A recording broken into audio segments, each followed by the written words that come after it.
Let's go Falcons. Let's get started because this is a big one. We're talking about a potential move that could shake up our defense and bring some much-needed help to our pass rush. So make sure to hit that like button and follow along as I keep you well informed. Now, could the Falcons be eyeing a trade for Philadelphia Eagles edge rusher Bryce Huff? Let's break it down. So, the Philadelphia Eagles are fresh off another Super Bowl win, and everyone is praising General Manager Howie Roseman for his ability to build a championship roster. But here's the thing, one of his biggest free agency mistakes may have gone unnoticed. And that mistake? Bryce Huff. That's right. The same Bryce Huff who signed a massive 3-year, $51.1 million contract with Philadelphia last March. He was supposed to be a key part of their defense, but he was a healthy risk for the Super Bowl. Let that sink in. The Eagles paid him $17 million a year, and when the biggest game of the season rolled around, they didn't even dress him. That's not just a bad sign, it's a red flag flashing. Now, with the Eagles facing tough salary cap decisions,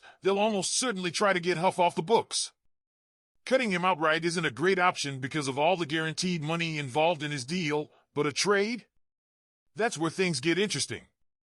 According to ESPN's Aaron Schatz, the Falcons could be a great landing spot for Huff.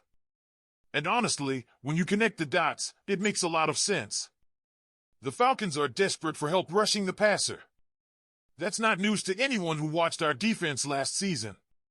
We finished near the bottom of the league in sacks, and outside of a few bright spots, our defensive line just didn't deliver. Enter Bryce Huff. Sure, his year in Philadelphia wasn't what the Eagles hoped for, but let's not forget what this guy did with the Jets in 2023. Under then-Jets defensive coordinator Jeff Ulbrich, who, by the way, is now with the Falcons, Huff recorded 10 sacks in a rotational role. That's the kind of production Atlanta needs, and Ulbrich knows exactly how to use it. Another key takeaway? The Eagles don't have much leverage here.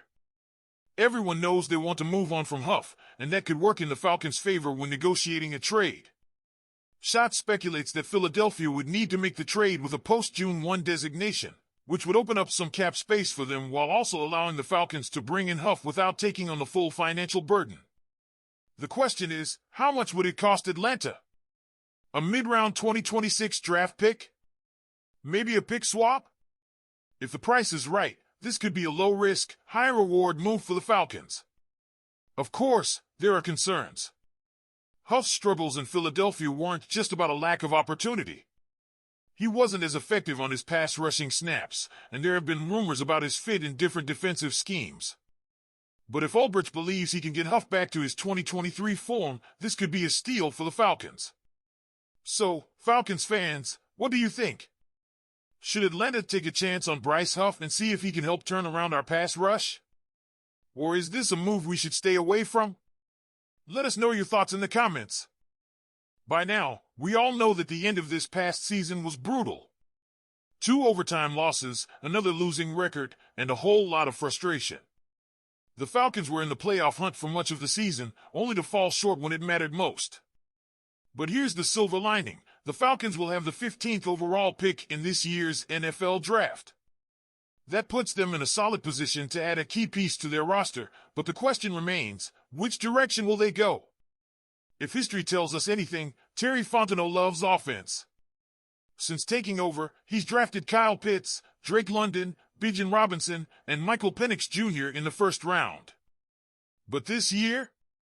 That streak may have to end. The Falcons are in desperate need of help on defense, and there are a few obvious names that could be in play.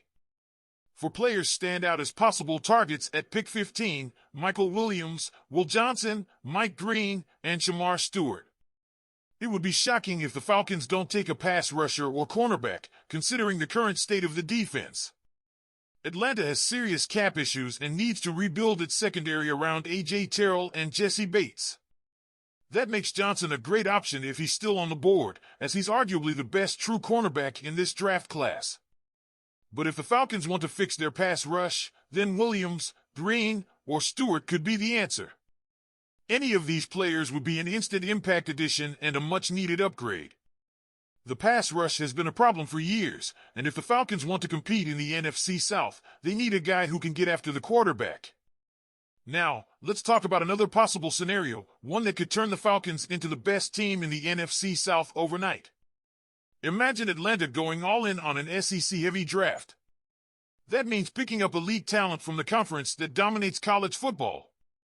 In this case, the Falcons could come away with an absolutely loaded draft class, filling their biggest needs with top-tier talent. In the first round at pick 15, they could land James Pierce Jr. from Tennessee. Pierce is an absolute monster off the edge. Even though he might be slightly behind guys like Abdul Carter and Michael Williams in the rankings, his ability to get after the quarterback is undeniable.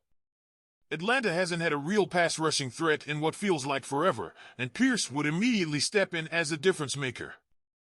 Moving into the second round, the Falcons could target Trey Amos, a cornerback from Ole Mississippi. Let's be honest, after Terrell, this secondary needs a major upgrade. Amos has the size and physicality to be a game-changer. He can press at the line, lock down receivers, and make plays on the ball. With Terrell as his mentor, Amos could develop into a star in this defense. In the fourth round, Atlanta could go after Georgia linebacker Smael Mondon Jr. This guy plays with an edge and has the kind of energy that could make him a fan favorite. The Falcons have struggled with injuries at linebacker, and Mondon's ability to cover tight ends and fly around the field would be a huge asset. He's a little undersized, but his athleticism makes up for it. And finally, in the seventh round, why not take a shot on Arian Smith, a wide receiver from Georgia? If you like speed, this is your guy.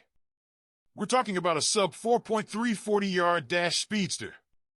He's raw, but that kind of elite speed is worth taking a gamble on. The Falcons could use a guy who can stretch the field, and Smith has the potential to be a serious deep threat. But let's not stop there. Atlanta could also explore potential trades to accumulate more picks.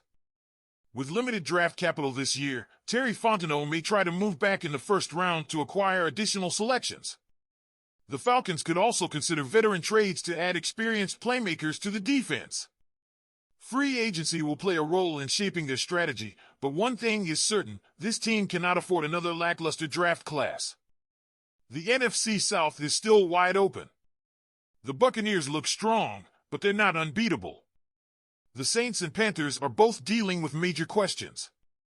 If the Falcons can get this draft right, they could position themselves as a legitimate contender in the division. It all starts with making the right picks and addressing the glaring needs on this roster. So, Falcons fans, what do you think? Should Atlanta finally focus on defense in the first round, or will Fontenot shock us all again and go for another offensive player? Would you be on board with an all-SEC draft strategy? Do you think they should trade back and get more picks? Drop your thoughts in the comments, and let's discuss. And don't forget, hit that like button, subscribe to the channel, and stay tuned for more Falcons updates. Go Falcons!